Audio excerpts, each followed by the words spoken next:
Assalamualaikum warahmatullahi wabarakatuh. Kami dari kelompok 9 ingin menjelaskan materi kami mengenai moneter kebijakan dalam ekonomi syariah Islam.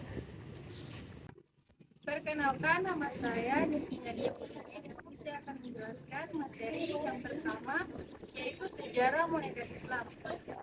Praktik moneter telah banyak mendapatkan berbagai perubahan dan konsep keuangan merupakan yang paling sering dipelajari dalam berbagai studi yang berbeda dengan bidang ekonomi lainnya. Praktik keuangan di zaman Nabi menggunakan standar di metal emas dan perak. Hal itu karena emas maupun perak adalah alat yang digunakan dalam pembelian ataupun pembayaran yang memiliki nilai tukar yang tetap, yaitu nilai tukar antara dinar dan dirham. Namun, ketidakseimbangan antara penawaran dan permintaan mengguncang stabilitas nilai tukar. Nilai pertukaran antara dua pembeli dan tukar mengalami perubahan variabel dari waktu ke waktu. Yang kedua, kebijakan moneter dalam ekonomi Islam.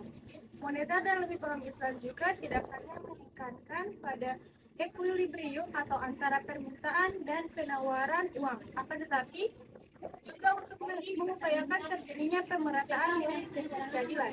Dalam ekonomi Islam, Islam mengambil sikap yang sangat kuat pada reformasi kemanusiaan, membangun ekonomi yang seimbang atau pengaturan sistem perbankan yang menciptakan ekonomi yang sehat dan menstabilkan nilai internal.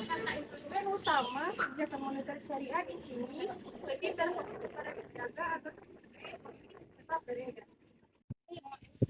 Materi yang ketiga yaitu mengenai tujuan kebijakan moneter. Kebijakan moneter merupakan kebijakan bank sentral untuk melihat bagaimana pertumbuhan ekonomi. Unsur moneter yaitu uang yang beredar, tingkat bunga kredit, dan nilai pertukaran.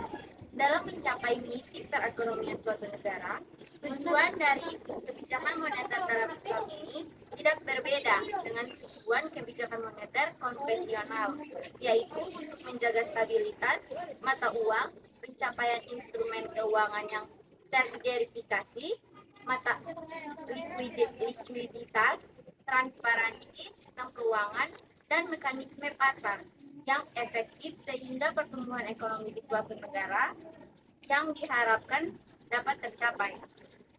Baiklah, materi yang keempat yaitu mengenai prinsip kebijakan moneter.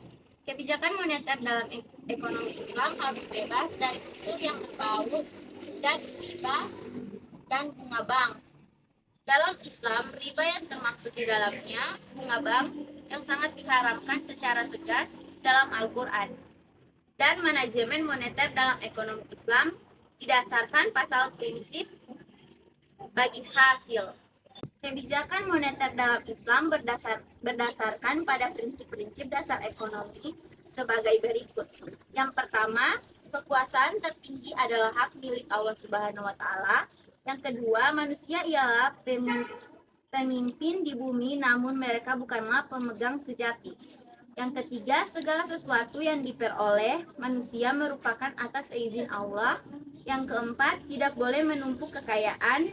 Yang kelima, menghapus jarak perbedaan antara individu dalam perekonomian. Yang keenam, menetapkan kewajiban dan sifatnya harus dengan sukarela bagi semua manusia, termasuk bagi anggota masyarakat yang miskin. Demikian, wassalamualaikum warahmatullahi wabarakatuh.